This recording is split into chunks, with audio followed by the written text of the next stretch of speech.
श्री पुंडलिक बाबा गोरक्षण संस्था मूर्तिजापूर इथं गोपाष्टमी संपन्न।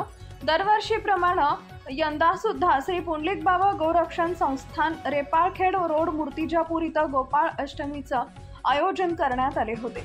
लोकप्रिय आमदार हरीश भाऊ मारुती अप्पा पिंपळे, समाजसेविका नूतनताई पिंपळे, रुपाली तिडके, शालिनीताई हजारे, डॉक्टर प्रशांत अवघाते व डॉक्टर हरीश पातोंड, गोरक्षण संस्थांचे अध्यक्ष श्यामसुंदर सोमानी यांच्या प्रमुख उपस्थितीमध्ये गोपूजन करून गोग्रास देण्यात आले।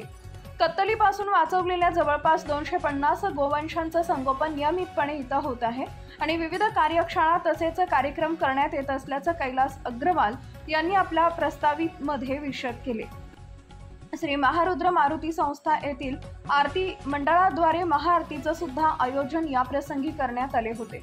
सदर कार्यक्रमात शहरातील प्रतिष्ठित व्यक्ती, गोभक्त, गोपालक, पत्रकार, व्यापारी बहुसंख्येनं उपस्थित होते। कार्यक्रमाचं संचालन व आभार चंदन अग्रवाल यांनी मानले।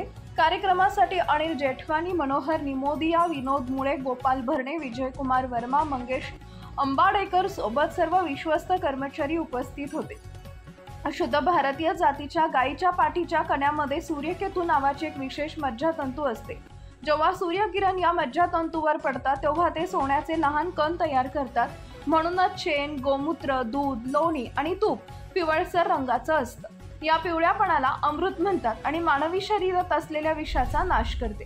गायीला प्रेम देणाऱ्यांचं अनेक असाध्य आजार बरे होतात, कारण गायीच्या केसांच्या कोशामधून एक विशेष ऊर्जा सतत बाहेर पडते। गोमूत्र आणि शेणाचे फायदे अनंत आहेत। त्याच्या उपयोगानं कर्करोग आणि मधुमेहाचे जंतू नष्ट होतात।